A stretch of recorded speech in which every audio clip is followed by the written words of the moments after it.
ವಿದೇಶದಲ್ಲಿ ತಲೆಮರೆಸಿಕೊಂಡಿರುವಂತಹ ಪ್ರಜ್ವಲ್ ಸದ್ಯ ಎಲ್ಲಿದ್ದಾನೆ ಅನ್ನೋದ್ರ ಸುಳಿವು ಸಿಕ್ಕಿದೆ. ಯಾವ ದೇಶದಿಂದ ಯಾವ ದೇಶಕ್ಕೆ ಪರಾರಿಯಾಗಿದ್ದಾನೇನೋ ಎಕ್ಸ್ಕ್ಲೂಸಿವ್ ಡೀಟೇಲ್ಸ್ ಟಿವಿ9ಗೆ ಸಿಕ್ಕಿದೆ.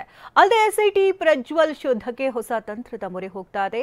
ಏನಿದು ಪರಾರಿ ಪ್ರಜ್ವಲ್ ಆಪರೇಷನ್ ಅಂತೀರಾ? ನೋಡೋಣ ಬನ್ನಿ. ಅವನ್ನ ಹೊರದೇಶಕ್ಕೆ ಕಳಿಸಿರ್ತಕ್ಕಂಥವ್ರು ಯಾರು? ಇದೆಲ್ಲ ಸುಮ್ಮನೆ ಕುಮಾರಸ್ವಾಮಿ ಅವ್ರ ನಾಟಕ. ದೇವೇಗೌಡರಿಗೆ ಗೊತ್ತು, ರೇವಣ್ಣ ಅವ್ರಿಗೆ ಗೊತ್ತು, ಅವರೇ ಫ್ಲೈಟ್ ಬುಕ್ ಮಾಡಿ ಕಳಿಸಿರೋರು ಅವರು. ಪೆನ್ ಡ್ರೈವ್ ಪ್ರಕರಣ ತೀವ್ರ ಸ್ವರೂಪ ಪಡೆದುಕೊಳ್ಳುತ್ತಿದ್ದಂತೆ, ತನಿಖೆ ಆಳಕ್ಕೆ ಇಳಿಯುತ್ತಿದ್ದಂತೆ ವಿದೇಶದಲ್ಲಿ ಇರುವ ಪ್ರಜ್ವಲ್ ಕಳ್ಳಾಟ ಮುಂದುವರೆದಿದೆ. ಟಿಕೆಟ್ ಬುಕ್ ಮಾಡೋದು ಮತ್ತೆ ಕ್ಯಾನ್ಸಲ್ ಮಾಡೋ ಮೂಲಕ ಎಸ್ಐಟಿ ಜೊತೆ ಕಣ್ಣಾಮುಚ್ಚಾಲೆ ಆಡ್ತಿದ್ದ ಪ್ರಜ್ವಲ್ ಸದ್ಯ ಎಲ್ಲಿದ್ದಾರೆ, ಎಲ್ಲಿಂದ ಎಲ್ಲಿಗೆ ಪರಾರಿ ಆಗಿದ್ದಾರೆ ಅನ್ನೋದು ಎಕ್ಸ್ಕ್ಲೂಸಿವ್ ಡೀಟೇಲ್ಸ್ ಟಿವಿ9ಗೆ ಸಿಕ್ಕಿದೆ.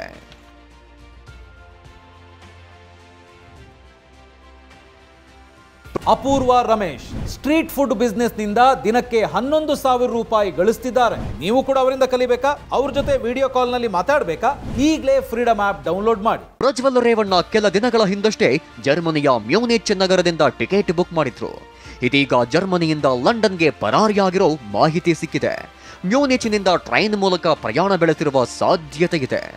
ಇನ್ನು ಪ್ರಜ್ವಲ್ ಪರಾರಿಯಾಗಲು ಇಂಗ್ಲೆಂಡ್ ಉದ್ಯಮಿ ಸಹಾಯ ಮಾಡಿದ್ದಾರೆ ಎನ್ನಲಾಗಿದೆ.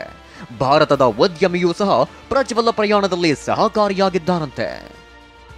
ಇನ್ನು ಪ್ರಜ್ವಲ್ ರೇವಣ್ಣ ಜೊತೆಗೆ ಇಬ್ಬರು ಸ್ನೇಹಿತರಿದ್ದಾರೆ ಎನ್ನಲಾಗಿದೆ.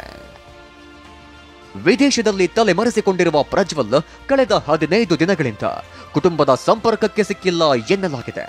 ಇಬ್ಬರು ಸ್ನೇಹಿತರು ಪ್ರಜ್ವಲ್ ಜೊತೆಯಲ್ಲಿದ್ದಾರೆ ಅಂತ ಮೂಲಗಳು ಮಾಹಿತಿ ನೀಡಿವೆ.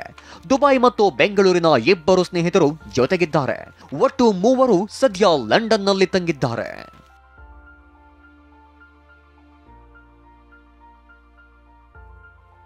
ಬೆಂಗಳೂರಿನಿಂದ ಪ್ರಜ್ವಲ್ ಖಾತೆಗೆ ಲಕ್ಷಾಂತರ ಹಣ ವರ್ಗಾವಣೆ. ಪ್ರಜ್ವಲ್ ವಿರುದ್ಧ ಕಾನೂನು ಅಸ್ತ್ರ ಪ್ರಯೋಗಕ್ಕೆ ಎಸ್ಐಟಿ ಸಿದ್ಧತೆ. ಒಂದ್ ಕಡೆ ಪ್ರಜ್ವಲ್ ವಿದೇಶದಲ್ಲಿ ಓಡಾಡ್ತಿದ್ರೆ, ಎಸ್ಐಟಿ ಮತ್ತೊಂದು ಸ್ಫೋಟಕ ಮಾಹಿತಿಯನ್ನೇ ಕಲೆ ಹಾಕಿದೆ. ಪ್ರಜ್ವಲ್ ಖಾತೆಗೆ ಬೆಂಗಳೂರಿನಿಂದ ಲಕ್ಷಾಂತರ ರೂಪಾಯಿ ಹಣ ವರ್ಗಾವಣೆ ಆಗಿರೋ ಬಗ್ಗೆ ಮಾಹಿತಿ ಸಂಗ್ರಹಿಸಿದ್ದಾರೆ. ಹೀಗಾಗಿ ಕೋರ್ಟ್ ಅನುಮತಿ ಪಡೆದು ಪ್ರಜ್ವಲ್ ಬ್ಯಾಂಕ್ ಖಾತೆ ಫ್ರೀಜ್ ಮಾಡಲು ಎಸ್ಐಟಿ ಸಿದ್ಧತೆ ಮಾಡ್ತಿದೆ. ಇದರ ಜೊತೆಗೆ ಕಾನೂನು ಅಸ್ತ್ರ ಪ್ರಯೋಗಕ್ಕೂ ಮುಂದಾಗಿದೆ. ಅದರ ಭಾಗವಾಗಿ ಶೀಘ್ರವೇ ಪ್ರಜ್ವಲ್ ವಿರುದ್ಧ 1ನೇ ಪ್ರಕರಣದಲ್ಲಿ ಚಾರ್ಜ್ ಶೀಟ್ ಸಲ್ಲಿಸಲು ಪ್ಲಾನ್ ಮಾಡಿಕೊಂಡಿದ್ದಾರೆ. ಚಾರ್ಜ್ ಶೀಟ್ ಸಲ್ಲಿಸಿ ಕೋರ್ಟ್ ಮೂಲಕ ವಾರೆಂಟ್ ಜಾರಿಗೊಳಿಸಲು ಎಸ್ಐಟಿ ಮುಂದಾಗಿದೆ. ಅಲ್ಲದೆ ಪ್ರಜ್ವಲ್ಗೆ ಲುಕ್ಔಟ್, ಬ್ಲೂ ಕಾರ್ನರ್ ನೋಟಿಸ್ ಜಾರಿ ಮಾಡಲಿದೆ ಎನ್ನಲಾಗಿದೆ.